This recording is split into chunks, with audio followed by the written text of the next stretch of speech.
Good evening. Sir, Paparao గారు చెప్పండి, ఒక రాష్ట్ర ప్రభుత్వానికి ఇక దేశంలోని అతిపెద్ద బ్యాంకుకు మధ్య ఈ విభేదాలు రావడం అసలు దేనికి సంకేతంగా చూడాలి? అసలు చాలా దురదృష్టం. అది చాలా విచిత్రంగా ఉంది పోకడ.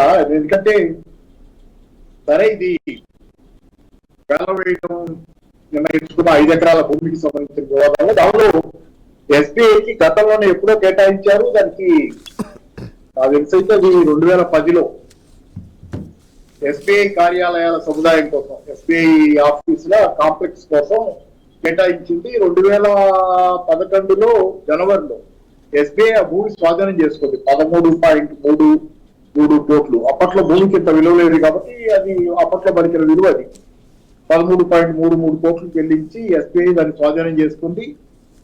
అయితే మధ్యలో వాళ్ళు ఇమీడియట్ గా దాన్ని ఇంప్లిమెంట్ చేయలేరు. వాళ్ళు స్వాధీనం చేసుకున్నారు కానీ, ఎందుకంటే ఎస్బీహెచ్ అది అప్పుడు ఎస్బీహెచ్ గా తీసుకున్నారు వాళ్ళు. అయితే తర్వాత ఏమైంది, అది ఎస్బీఐలో విలీనం అయింది 2017లో.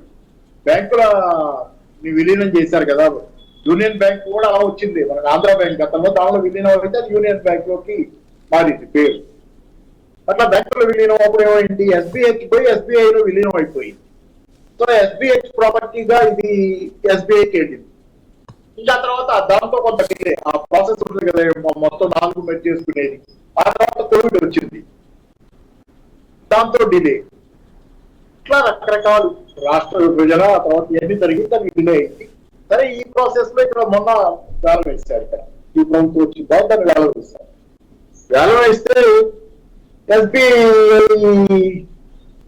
తాలూకు వాళ్ళకి ఇచ్చిన భూమి కూడా ఈ వేలంలో వెళ్ళిపోయింది. ఆ గౌరా ఒకటి కదా వాళ్ళు కొన్నారు. కానీ ఎస్బీఐ ఏంటంటే మాకు చెప్పకుండా మా భూమి మీరు ఎలా, ఇప్పుడు వాళ్ళది అది యాక్చువల్లీ గవర్నమెంట్ కేటాయించింది, డబ్బులు ఇచ్చి వాళ్ళు తీసుకున్నారు. దాని మీద ఈ వివాదం నడుస్తుంది ప్రధానంగా. సరే, చాలా విచిత్రమైనది. అంటే ఆల్రెడీ కొంత కన్స్ట్రక్షన్ కూడా చేశారు. అంటే కాంప్లెక్స్ కన్స్ట్రక్షన్ జరగకపోయినా దానికోసం డిగ్గింగ్, భూమి అభివృద్ధి సొరంగం మామూలు పిల్లర్స్ వేసుకోవడానికి దానికి లోపలికి తోముకుంటారు కదా, తవ్వారు. అంతా చాలా లోతే తోముకున్నారు.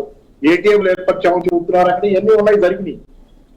దాన్ని అలా లాక్ స్టాక్ అండ్ బ్యారల్ మీ భూమితో పాటు కలిపి అంటే వేలం వేయటం అనేది కొంత విచిత్రమైనటువంటి విషయం అయింది.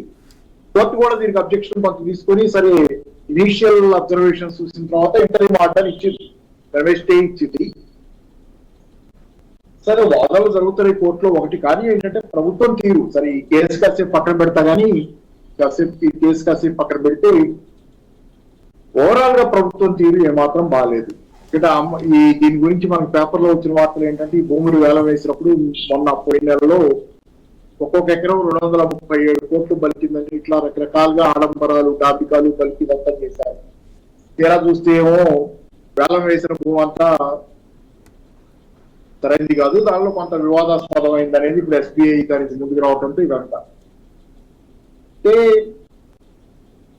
సరైన ప్రాసెస్, సరైనటువంటి లీగల్ ఇది ఉండాలి కదా. ప్రభుత్వానికి చాలా పెద్ద లీగల్ టీం కావాలంటే, ప్రభుత్వం తలుచుకుంటే రాజు తలుచుకుంటే దెబ్బల పోవడం అన్నట్లు లీగల్ ప్రొసీజర్స్, లీగల్ క్లియరెన్స్ తీసుకోవాలి కదా మొత్తానికి. ఇప్పుడు వీడేం చెబుతున్నారంటే, ప్రభుత్వం తరఫు న్యాయవాది, ప్రభుత్వం అంటే తెలంగాణ ఇండస్ట్రియల్ ఇన్ఫ్రాస్ట్రక్చర్ కార్పొరేషన్ తరఫు న్యాయవాది వాదిస్తున్నాడు ఈ కేసులో.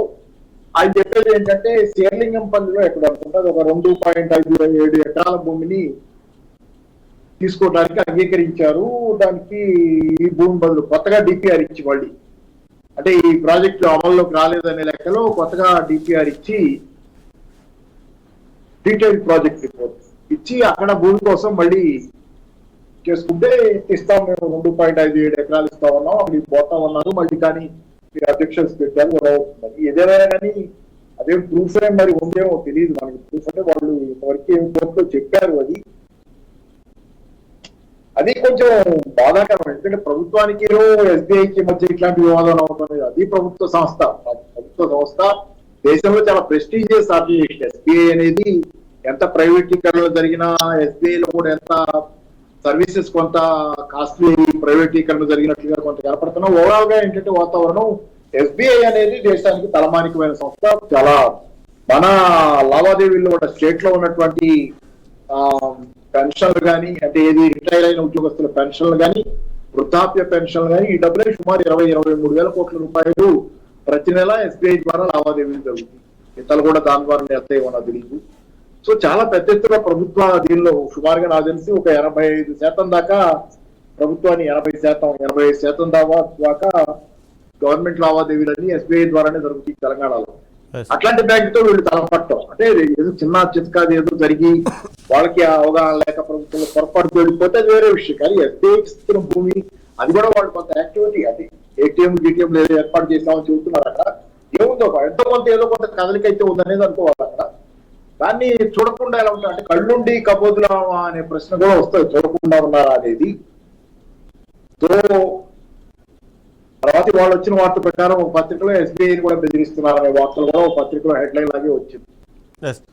చేసేసిన తర్వాత లీకులు వస్తున్నాయి, బెదిరింపు లీకులు, అది లీకుల రూపంలో బెదిరింపులు వస్తున్నాయి ఎస్బీఐకి. లావాదేవీలు మీ ద్వారా జరుగుతున్న మా ప్రభుత్వ లావాదేవీల్ని షిఫ్ట్ చేసేసుకుంటాం మీ దగ్గర ఉంచాం అంటే అదేదో వ్యాపారం దెబ్బతింటుంది ఎస్బీఐకి అన్నట్లు చేస్తున్నారనేది ఒక పత్రిక హెడ్లైన్. క్వశ్చన్ మార్క్ పెట్టేశారు కానీ హెడ్లైన్ వేశారు, వేధింపులేనా ఈ లీకుల రూపంలో వేధింపులు అని. సరే ఏదేమైనా అది మంచి ధోరణి కాదు, ఏదైనా ఇద్దరు సరైన పద్ధతిలో పరిష్కారం చేసుకోవడం అవసరం.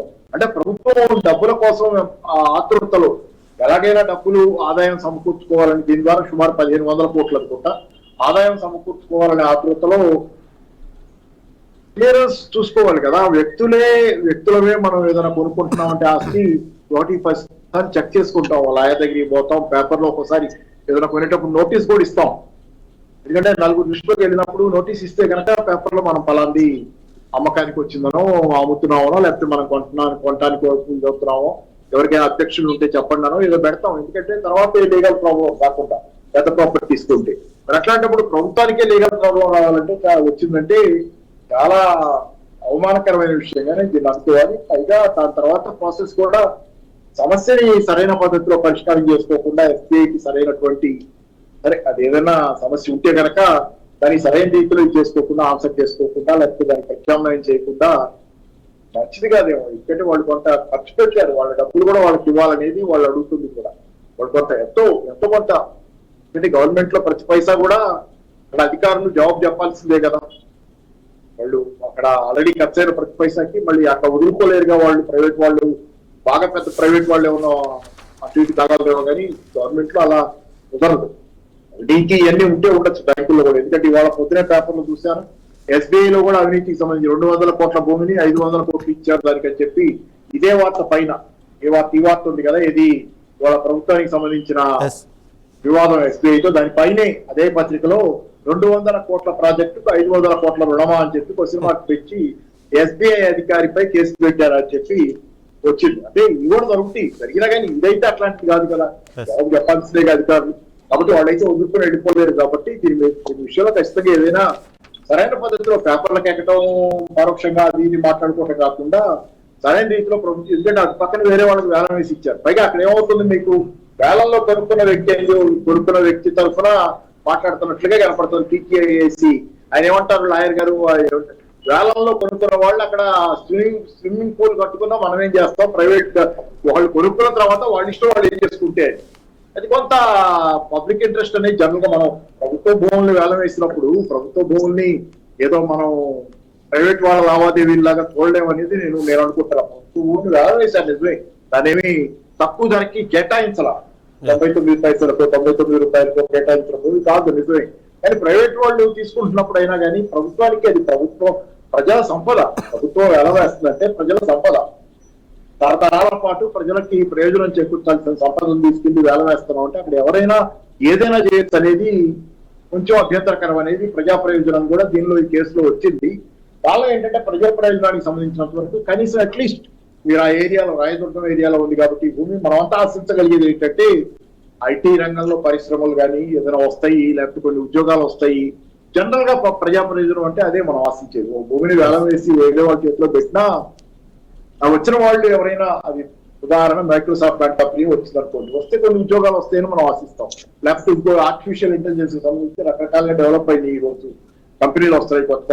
వాటిల్లో ఎవరైనా వచ్చిన స్టార్ట్అప్స్ ఇవన్నీ మనం ఆశిస్తాం. కానీ అట్లా కాకుండా అది ఏం చేస్తారు, అక్కడ ప్రైవేటు స్విమ్మింగ్ పూల్ కట్టుకుంటే మాత్రం మనం ఏం చేస్తాం అనే మాటలు కొంత అదే రిఫార్మ్స్ మొదలైన తర్వాత సంస్కరణల యుగంలో ఈ ప్రైవేటీకరణ బలంగా పెరిగి ప్రైవేటు వ్యక్తులకి ఇష్టారాజ్యంగా ధనవంతుడిదే రాజ్యమైన కాలంలో ఇట్లాంటి మాటలు రావటం పెద్ద ఆశ్చర్యమేమో కాదేమో కానీ అది మంచి ధోరణి అయితే మాత్రం కాదు. ప్రజల్ని కారణం చేస్తున్నాం మనం.